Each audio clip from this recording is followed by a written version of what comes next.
प्रश्नावली 11.5 का तीसरा प्रश्न है, प्रत्येक समीकरण के सम्मुख कोष्टकों में दिए गए मानों में से समीकरण का हल चुनना है और दर्शाना है कि अन्य मान समीकरण को संतुष्ट नहीं करते हैं। यानी कि एक संतुष्ट करेगा, बाकी संतुष्ट नहीं करेंगे। 4 मान हमको दिए गए हैं, ये हमको लिखा गया है कि कोष्टकों में दिए गए मानों के लिए। तो ये यहाँ क्या है, चर 5m का मतलब होता है 5 गुणा m बराबर हमको लाना है 60। तो इन चारों में से कोई एक मान m का रखने के बाद ही 60 आएगा, 3 रखने पर नहीं आएगा। हम एक एक करके चेक करते हैं। तो हम लेते हैं, पहले यहाँ से शुरू करते हैं, ठीक है। तो हम सबसे पहले रखते हैं m बराबर 10 रखने पर। m बराबर हम 10 रखेंगे तो क्या हो जाएगा, 5 गुणा 10 बराबर 60, 5.50 बराबर 60। तो क्या 50 और बराबर होते हैं 60? नहीं होते हैं। तो अन्य मान समीकरण को संतुष्ट नहीं करते, यानी कि m बराबर 10 समीकरण को संतुष्ट नहीं कर रहा है। अब हम यहाँ पर लेते हैं दूसरा मान, m का मान क्या है 5। m बराबर 5 रखने पर क्या हो जाएगा, 5 गुणा m है तो 5 गुणा m के स्थान पे 5 रख दिया हमने। 5 गुणा 5 25। क्या 25 और 60 बराबर होते हैं? नहीं होते हैं। तो इसका मतलब m बराबर 5 भी इस समीकरण के मान को संतुष्ट नहीं कर रहा है। तो m बराबर क्या रख लेते हैं, 12 रख लेते हैं। 12 रखने पर क्या मिलेगा हमको, m बराबर 12 रखने सर 5 गुणा m की जगह पे 12 रख देंगे। फिर देखते हैं 12 पंजे 60। तो देखो दोनों पक्ष बराबर आ गए। तो इसका मतलब क्या है, समीकरण का हल चुनना था। समीकरण का हल हमको पता चल गया कितना है, 12 है। तो यहाँ लिख देंगे समीकरण का हल बराबर 12। अब 15 के लिए भी जांच करनी पड़ेगी। m बराबर 15 रखने पर 5 गुणा 15 बराबर 60। 15 पिछा 75 और 60 बराबर होते हैं? नहीं होते हैं। तो इसका मतलब m बराबर 15 संतुष्ट नहीं कर रहा है, m बराबर 5 भी संतुष्ट नहीं कर रहा है, m बराबर 10 भी संतुष्ट नहीं कर रहा है। केवल और केवल कर रहा है m बराबर 12 संतुष्ट है। इसलिए m बराबर 12 जो है इस समीकरण का एक हल है। इसी प्रकार b में आते हैं। यहाँ भी हमको 4 मान दिए गए हैं, तो सीधे सीधे हम लिखते हैं n बराबर क्या रख लेते हैं, 12 रखने पर क्या मिलेगा हमको, n के स्थान पे हमको 12 रख देना है। तो 12 में 12 जोड़ेंगे तो कितना आएगा, यहाँ आया है 20 और जोड़ के आ रहा है 24। तो 24 और 20 बराबर है, नहीं है। तो m बराबर 12 जो है इसके मान को संतुष्ट नहीं कर रहा है। फिर 8 लेते हैं, ठीक है। तो ले लेते हैं, यदि n बराबर 8 लिख लेते हैं तो n धन बार, यानी कि n का मान हमने 8 रख देते हैं सीधे सीधे। 8 धन बार बराबर यहाँ 20 आया है। तो 20 बराबर क्या आ गया, 20 आ गया। तो इसका मतलब क्या है, हल समीकरण का जो हल है ये हमको पता चल गया n बराबर 8 है।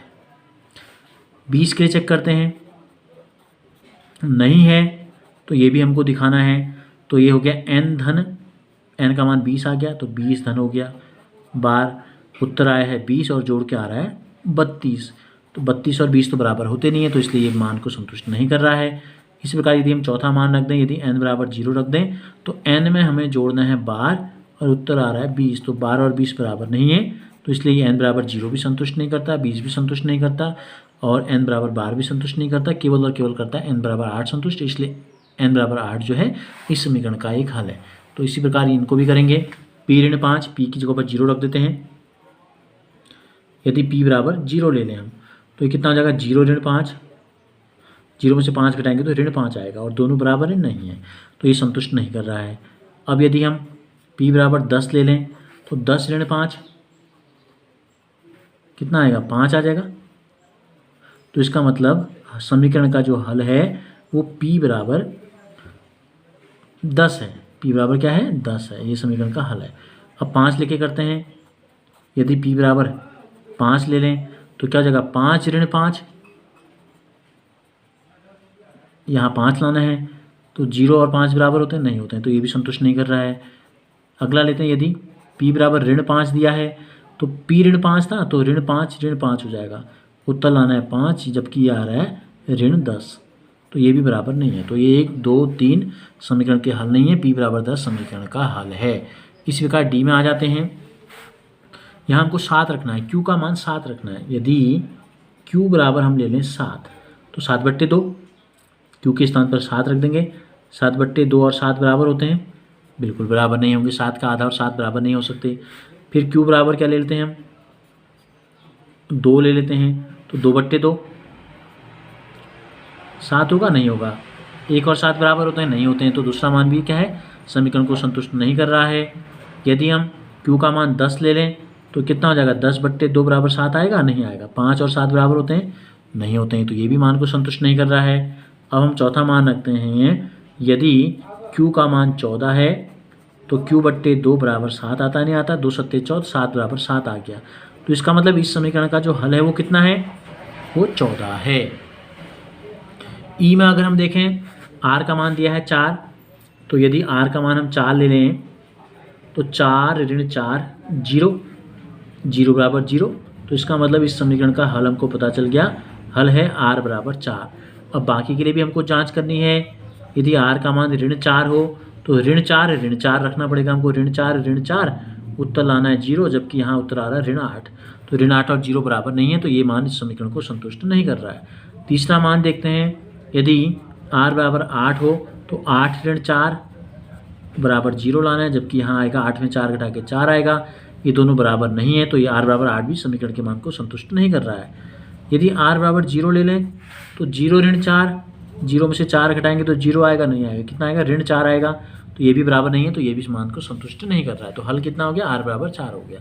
इसी प्रकार f में अगर हम आए तो x में 4 जोड़ के 2 लाना है। x का मान क्या ले लें, x बराबर ले लें यदि हम ऋण 2, तो ऋण 2 धन 4 बराबर 2, ये भी 2 आ गया, ये भी 2 आ गया, तो इसका मतलब समीकरण का हल हमको पता चल गया कितना है, x बराबर ऋण 2,